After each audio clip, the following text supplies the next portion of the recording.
Tape www.suividécole-au-sénégal.com. À école au Sénégal, c'est facile, tu n'as qu'à te connecter. Tape école au Sénégal, les leçons sont beaucoup plus détaillées. On demande de calculer l'énergie d'ionisation. Quelle est l'énergie d'ionisation de l'atome d'hydrogène?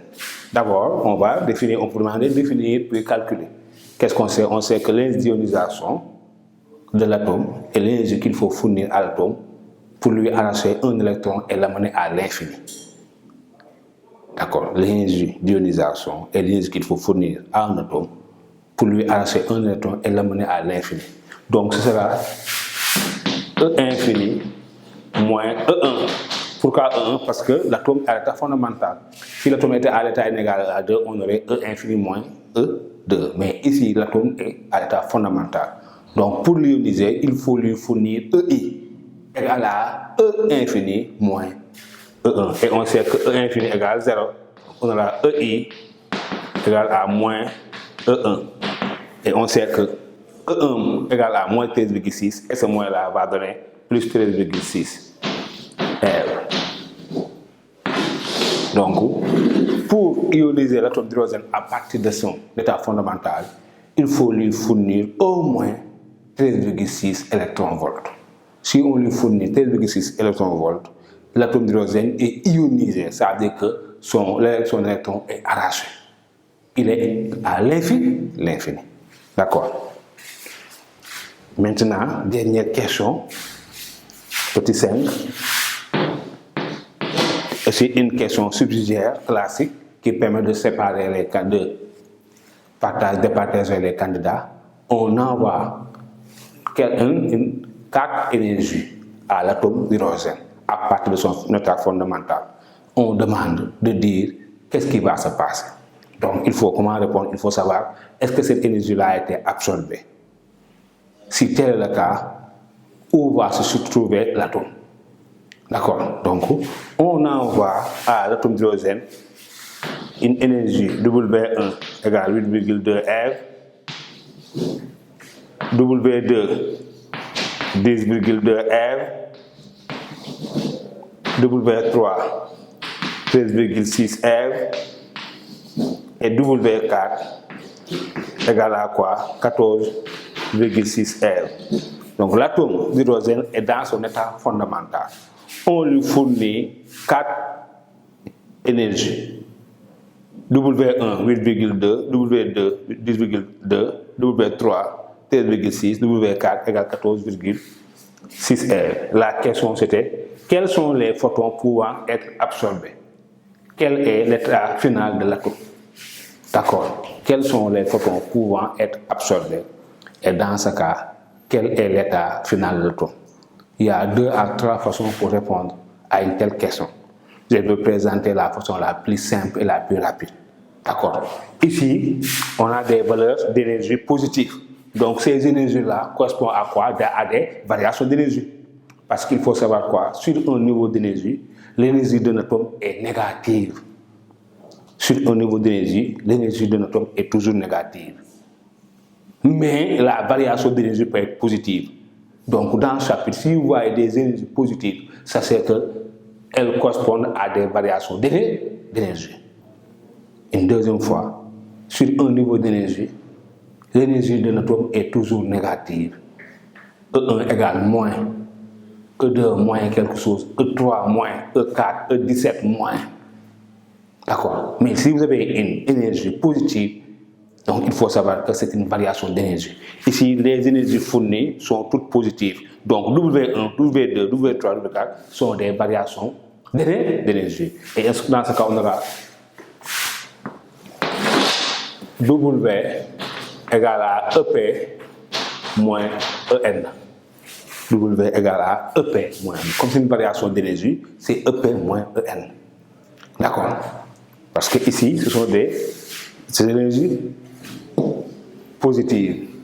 Et ici, comme on est à l'état fondamental, on aura EP moins E1. L'atome est à l'état fondamental, donc N égale à 1. Donc ici, qu'est-ce qu'il faut faire? Pour répondre à telle question, je vais déterminer EP. Et connaissant EP, je vois si EP correspond à une valeur remarquable de l'atome d'hydrogène, donc cette énergie-là est absorbable. Dans le cas contraire, elle ne l'est pas. Donc ici, je cherche EP. Donc EP égale à W plus E1. Donc EP égale à W plus E1. Donc pour chaque valeur de W, je cherche EP qui lui correspond. Et si je tombe sur une valeur remarquable, je conclue en disant que ce photon est absorbé. Dans le cas contraire, il ne l'est pas. D'accord? Donc, d'abord, pour W1 égale à 8,2 R, je cherche EP égale à 8,2 moins 13,6. Ici, E1 égale à moins 13,6. En trouvant, on trouve moins 5,4 R. Moins 5,4 R. Est-ce que moins 5,4 R est une valeur remarquable? Non, ce n'est pas une valeur qui correspond à une valeur du niveau d'énergie d'atome d'hydrogène. Parce que N égale à 1, on connaît, moins 13,6. N égale à 2, moins 3,4. N égale à 3, moins 1,51. N égale à 4, moins 0,85. N égale à 5, moins 0,54. N égale à 6, moins 0,38. Si vous vous familiarisez avec ces, je vous conseille vivement de vous familiariser avec ces 5 ou 6 000 valeurs. Je reprends. E1 égale moins 13,6. E2 moins 3,4. E3 moins 1,51. E4 moins 0,85. E5 moins 0,54. E6 moins 0,38. Moi, je me suis familiarisé avec ces 6 valeurs. Donc, si je calcule et je tombe sur une de ces valeurs, facilement, je trouve un raccourci en répondant. Je vois que moins 5,4 R ne correspond à aucune valeur d'énergie de l'atome d'hydrogène. Donc, ça veut dire quoi? Cette énergie W1 là n'est pas absorbable. Et dans ce cas, l'atome reste à son état fondamental. L'atome n'absorbe pas cette énergie-là. Il reste à l'état fondamental. Je reprends. Donc, je me familiarise avec ces 5 valeurs ou 6. Je reprends. E1 moins 13,6. E2 moins 3,4. E3 moins 1,51. E4 moins 0,85. E5 moins 0,54. E6 moins 0,38. D'accord. Maintenant, chaque fois qu'on me demande si un photon est absorbé ou pas, je calcule EP en passant par W plus E1. Si l'atome est à l'état fondamental. Et je regarde.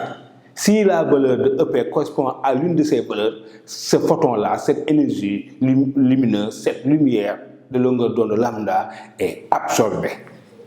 Dans ce cas, l'atome sera à un des états excités ou à l'état ionisé. Dans le cas contraire, si cette valeur de EP ne correspond à aucune de ces valeurs-là, dans ce cas, cette énergie-là, ce photon-là, cette longueur d'onde-là n'est pas absorbée.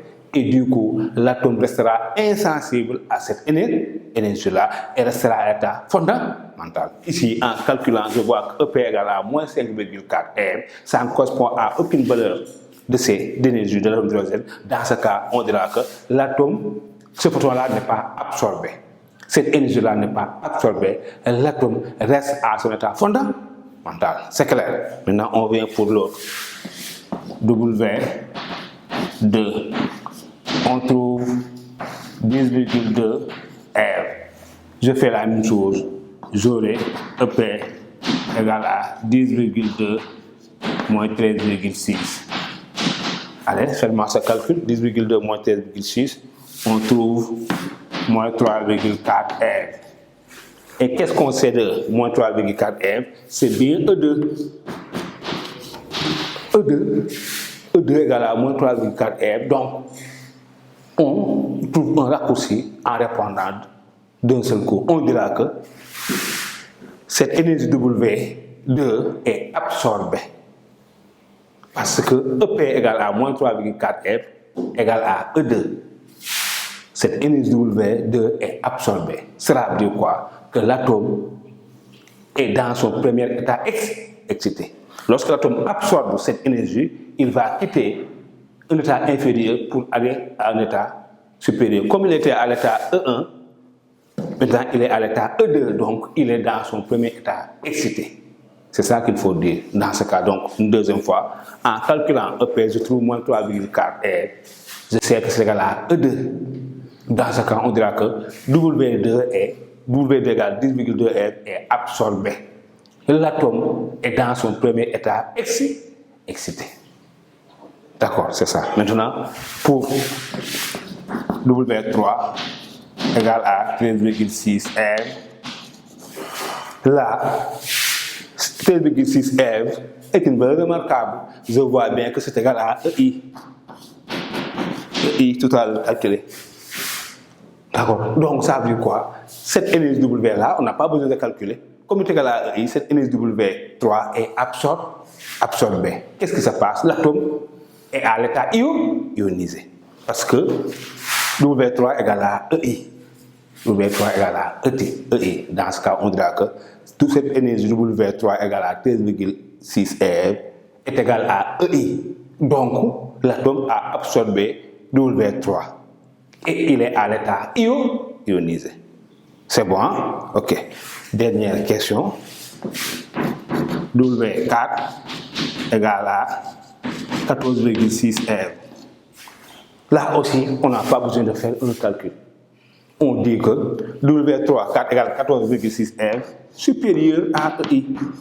Comme EI a permis d'ioniser l'atome d'hydrogène à partir de son état fondamental, 14,6 aussi R permettra à l'atome d'être ionisé, qui peut le plus, peut le moins. Comme 13,6 peut ioniser l'atome d'hydrogène, 14,6 aussi peut l'ioniser. D'accord. Mais ici, une remarque à faire. Pour 13,6, l'électron arraché sera au repos à l'infini. Mais ici, on voit qu'il y a un excédent d'énergie. L'électron arraché ne va plus être au repos, il va se déplacer. Ça veut dire quoi? Cet excédent d'énergie-là, en W4 et EI, sera communiqué à l'électron sous forme d'énergie cinétique. Et dans ce cas, on peut demander de déterminer l'énergie cinétique de l'électron émis, ou bien déterminer la vitesse de l'électron émis. Dans ce cas, l'énergie cinétique EC sera la différence, égale à W4 moins EI, égale à combien? 14,6 moins 13,6. En faisant le calcul, on trouve EC égale à 1 R. Donc, lorsqu'on lui fournit 14,6 R, l'atome d'hydrogène a absorbé cette énergie-là qui l'a permis de devenir un ion, d'être ionisé et de se trouver à l'infini. Mais ici, l'électron arraché ne sera plus au repos. Il va se déplacer. Donc cet excédent d'énergie-là, entre W4 et l'ionisation, sera communiqué à l'électron sous forme d'énergie cinétique. Et dans ce cas, on aura EC égale à W4 moins EI, on trouve 1 R. Et si on peut demander de déterminer la vitesse avec laquelle l'électron émis va se déplacer, depuis la case de troisième, on sait que EC égale à 1 demi de mv carré. Dans ce cas, V égale à racine carrée de 2 EC sur M. V égale à racine carrée de 2 EC sur M. Et j'applique ici, c'est 2 fois. Ici, là, je convertis en R. Donc, on aura 2 fois 1,6 10 moins 19 divisé par la masse de l'électron qui est égale à 9,1 10 moins 31. D'accord. V égale à racine carrée 2 fois 1,6 10 moins 19 sur 9,1 10 moins 31. Et ces élèves, ne vous effrayez pas en trouvant une valeur grande. C'est naturel. La vitesse d'un électron est très grande. C'est dans ce cas-là de l'ordre de 10 puissance 5. Allez, sortez-moi vos machines et en calculant, on trouvera 5,95 10 puissance 5,93 10 puissance 5 mètres par seconde. Donc, c'est avec cette vitesse-là que l'électron émis va se déplacer à l'infini. Donc, maintenant, ces élèves, l'exercice est résolu. C'était un exercice intégral de baccalauréat des années précédentes que je vous ai proposé. Un exercice classique. à refaire. D'accord, ensuite nous allons passer à un deuxième exercice. Tape 3W suivi d'école au Sénégal. D'accord.